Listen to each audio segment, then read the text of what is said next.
politicians and, by extension and association, their families and those that work with them and for them, lead very stressful lives. And many of us are dealing with problems of extreme political violence, of terrorism and of injustice and humanitarian need. And we're all looking for answers. And I suggest we're looking for answers not just about the great problems facing the world and mankind, but also about how we should conduct our own lives better. Sri Sri Ravi Shankar teaches the importance of spirituality, of love, compassion, and enthusiasm. He wants to create a world free of stress and violence and offers us tools to help accomplish this, concentrating on breathing, not just as the stuff of life, but as the essential link between mind and body. Sri Sri reaches millions through his Art of Living courses around the world and through his humanitarian work and his missions for peace to Pakistan and to Iraq and to other places. The Indian subcontinent, of course, has been the source of great spiritual thinkers for millennia, and we are understanding how very embracing and eclectic so much of that thinking has been. I had the great pleasure of first meeting Sri Sri some 5 years ago when he came to this Parliament. The following year, in 2011, I experienced the extent of his reach and the power of his message when I attended his great gathering at the Olympic Stadium in Berlin. He even gave me the honor of allowing me to address the tens of thousands that were there. Somewhat more, I have to say, than attend many of the political events which I normally am addressing. Sri Sri's message is not rooted in any one religion, but is relevant to those of no religion and to all religions. And today we're giving an hour or so of our time to hear of ways of coming to terms with ourselves and the great problems that we confront. So it is an enormous honor and pleasure to welcome Sri Sri Ravi Shankar to be with us today.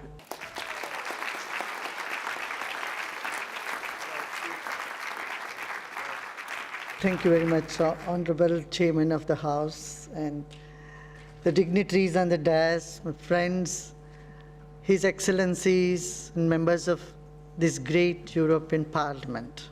If there is a competition for God today in the world, I would say that is stress. Stress has become almost synonymous to God. It's so omnipresent. Everywhere you can find stress. Now, what really stress is? Too much to do, too little time, and no energy. Right? You agree with me? We have a lot to do, and we don't have much time. In a short time, we have to do a lot, but there is not energy. And this causes stress. Now, how to get rid of it? Either reduce the workload, which doesn't appear to be a possibility these days, increase the time, which we cannot do anyway. It's fixed, unless we go to another planet somewhere. The only option we are left with is to increase the energy level within us. So when we have enough energy and enthusiasm, we are able to face any challenges and handle any challenges. This is one aspect of yoga way, is to provide us tools and techniques to live a stress-free life, tension-free life. On the other hand, yoga is also the greatest wealth of humankind, I would say. Because what is wealth? Wealth is that brings us comfort. The purpose of wealth is to bring happiness and comfort, isn't it? If wealth doesn't succeed in achieving this goal of bringing comfort to human psyche, human life, I wouldn't call it wealth. And yoga is wealth in that sense. It brings absolute comfort. A violence-free society, disease-free body, confusion-free mind, inhibition-free intellect, trauma-free memory, and a sorrow-free soul is the birthright of every individual. And the parliaments world over are striving to achieve this goal of human existence, that's happiness. Isn't it? We all want happiness for our people. And yoga is the way for that much needed happiness factor in life. I'm glad today there is awakening. People have recognized the importance of yoga.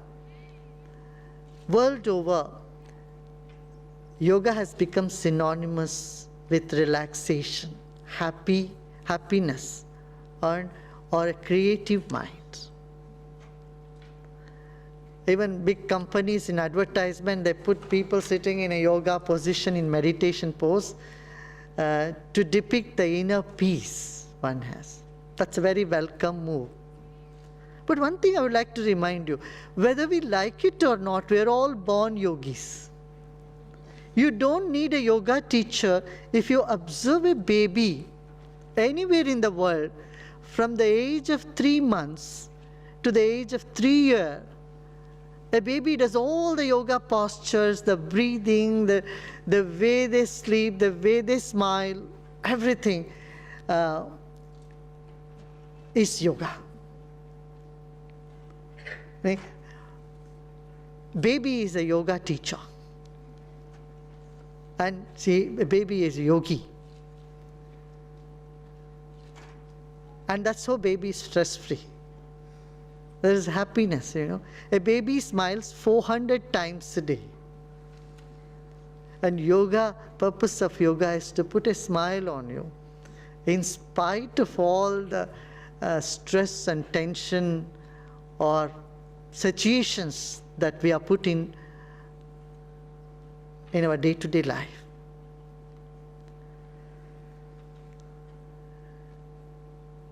Now, the benefits of yoga are multifold. There are many, many benefits. Number one, health benefits. Second is it changes the behavior of a person, because behavior depends on the stress level in a person. It creates a friendly disposition and a very pleasant atmosphere on people. You know, in fact, we convey a lot through our presence, our vibes. And yoga helps to improve our vibes. Do you see what I'm saying? You see, we convey more than words, we convey through our presence, our vibrations. I would like to give you an example. See, you can notice this clear difference when someone close to you tells you, have a nice day, and the air hostess greeting you, have a nice day. When you get off the plane, air hostess greet you, have a nice day. They really don't mean it. But the same words, when it comes to you from a kid or a kin or a very close friend, it carries certain vibes. So, speaking in terms of quantum physics, we're all emitting vibes, our wavelengths. We often say our wavelengths don't match. You know, when communication breaks down, this is what we are used to saying, our wavelengths don't match. Because our ability to communicate depends on our ability to receive communication from others. Here, yoga helps us to have that clear mind. Another issue that we face in society today is prejudice. All type of prejudice. Prejudice with religion, race, gender, class, and educational status, financial status. All these different type of prejudice has clogged the mind of men, and that's how conflicts arise in society, what we see all around us. And yoga helps us to reach out and resolve this conflict created by prejudice. So it spontaneously and naturally makes our mind free from prejudice. Coming to the other aspect of developing skills within oneself. The propounder of yoga has said, yoga karmasu kaushalam. In Gita, Shri Lord Krishna had said, yoga is skill in action. Yoga is not just an exercise. It is how skillfully you can communicate and how skillfully you can act in any given situation. This is again is yoga. And I don't think anyone here would say we don't want skills. Anyone here would say we don't want innovation. Innovation, intuition, skills, and better communication. All these are side effects of yoga. I won't even say the main effects, they're side effects of yoga. These things come to us naturally. Having said that, does yoga conflict with any of our belief system? I believe in a particular religion or particular philosophy, or I follow a particular political thought line. Does it conflict? I would say not at all. Because yoga always promotes harmony in diversity. It encourages diversity. The word yoga itself means uniting all diverse aspects of existence, of life.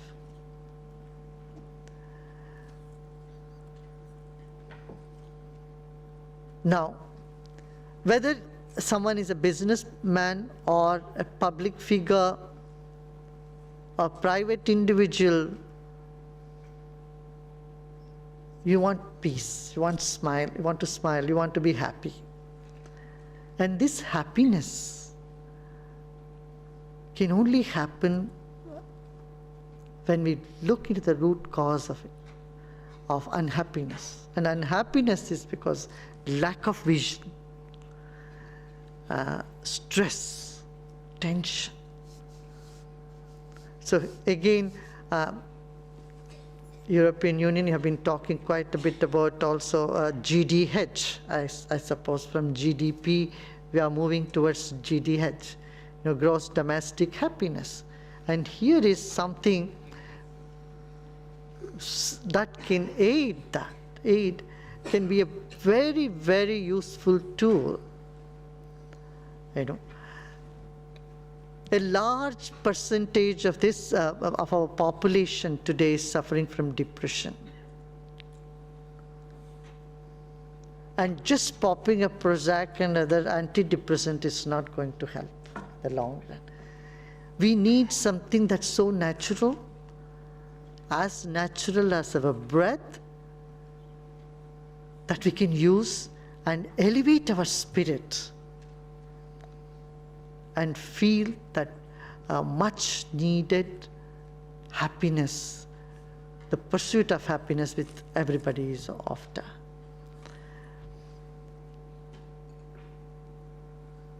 When we are happy, what is our experience? What is our feeling? I just want to ask you a question.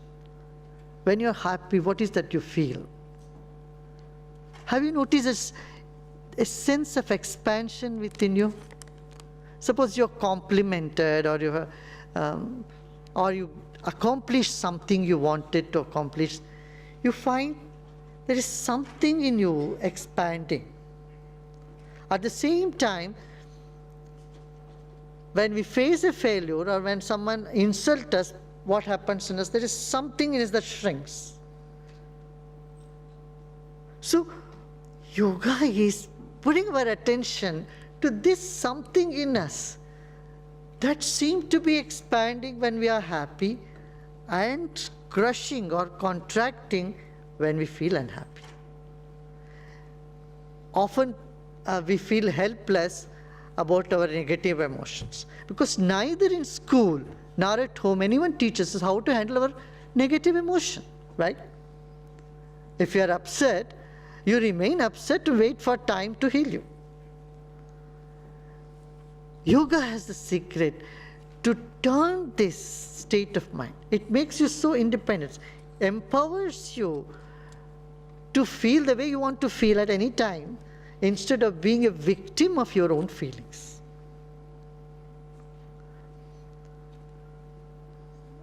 In our experience in teaching in prisons around the world with 500,000 people, this is what we have found.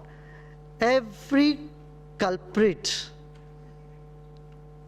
says he is a victim of something around. See, when we heal the victim in him, the culprit disappears. And breath, as simple as breath, can do this job for us. We just need to learn how to breathe in different rhythms, different patterns, and eliminate those traumas, those strong impressions in the mind, or the pain, suffering we have been carrying in our heart. Again, the propounder of yoga, Patanjali, said, he enunciated the purpose of yoga. He said, Heyam dukkha managatam. The purpose of yoga is to stop the misery before it comes.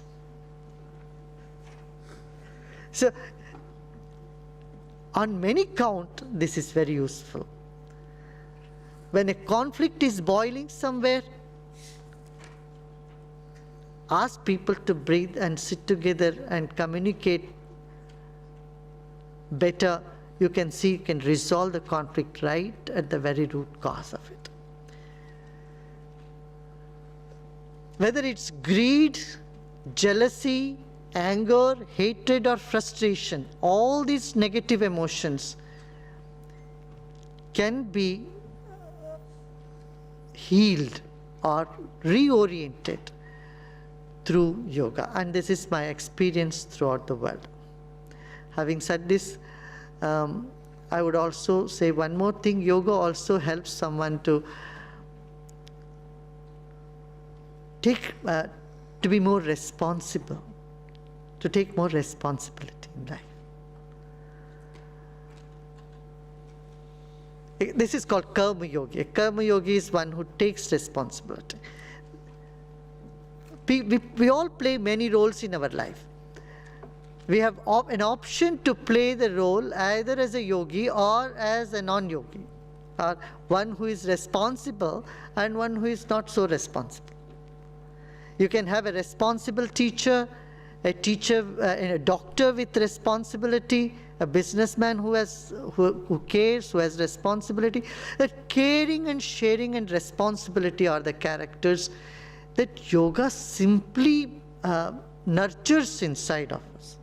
We all have this inside us. The entire population has, but it needs nurturing. And yoga is the one, I would say, is one of the best tools to nurture an individual to take responsibility. Good afternoon. Which are the qualities that yoga can help you develop in order to become a more responsible person towards yourself and the others? Yeah, I think I just explained that yoga can definitely make you more responsible because it creates more energy and enthusiasm in you. You know, when you don't like to take responsibilities, when you're tired, right, and stressed. If you have taken care of these two issues and you have enough enthusiasm and energy, you'll definitely take more responsibility. And responsibility with a sense of lightness. Excellency, I have never done yoga in my life, and that's why I've just a very simple question. What is yoga? Is it meditation? Is it a movement of the different postures of the body? And if they are so, what is the scientific linkages between those things and what happens inside, which leads to such a dynamic effect in the form of resolution of conflict and giving us peace of mind? Okay. First, I would like to refute your first statement. You have never done yoga in your whole life. You have done as a baby, but you don't know it. Because not a single child on this planet has come up without doing yoga. As soon as we are born, when we sleep, as a babies, if you see, we put this mudra, it's called chin mudra, sleeping. In any part of the world you see, when babies are lying down, they lift their legs first. And then they go on their belly and try to lift the shoulders. So they do the bow pose, and then they try to hold the toe. So asanas, to some extent, every child has done on this planet.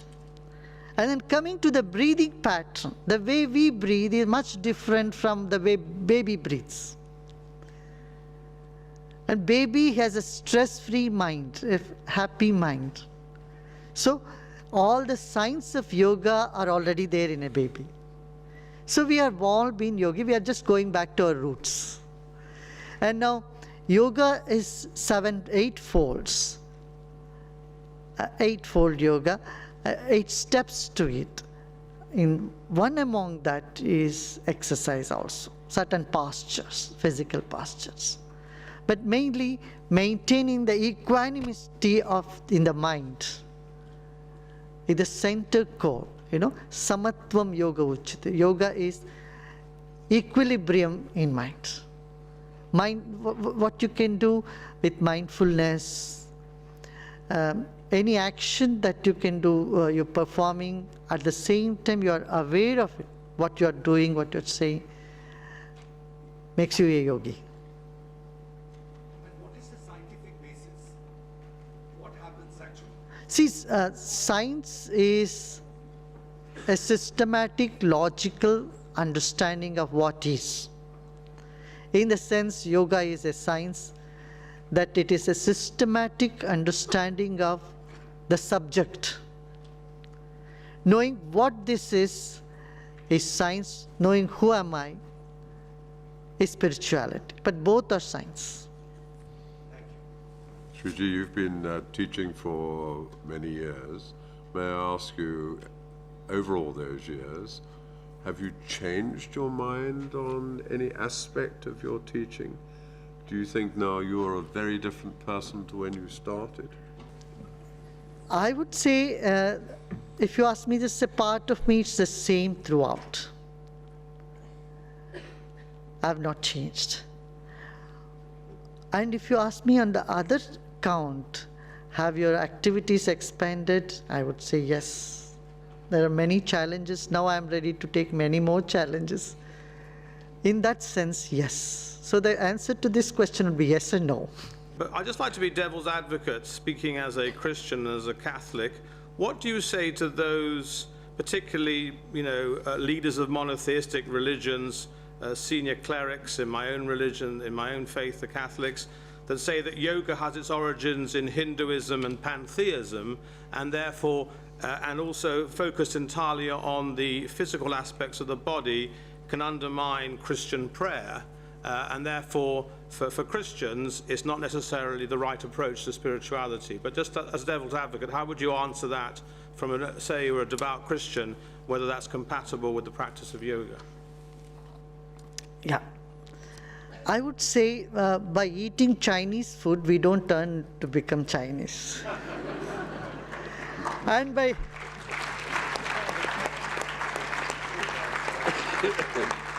when we can accept food from any part of the world, we accept music from any part of the world. Listening to Beethoven doesn't turn you into a German. In the same way, when we can accept food from every part of the world, music from every part of the world, technology from every part of the world, why to single out wisdom or technology that can bring you inner peace without interfering your own faith or belief system? This is my question. Because, see, telephone is universal, and there are certain laws. Yeah, No doubt, yoga has its root in Hinduism. Actually, Hinduism itself is a way of life. In Patanjali never says, talks about so many gods or pantheism, nothing.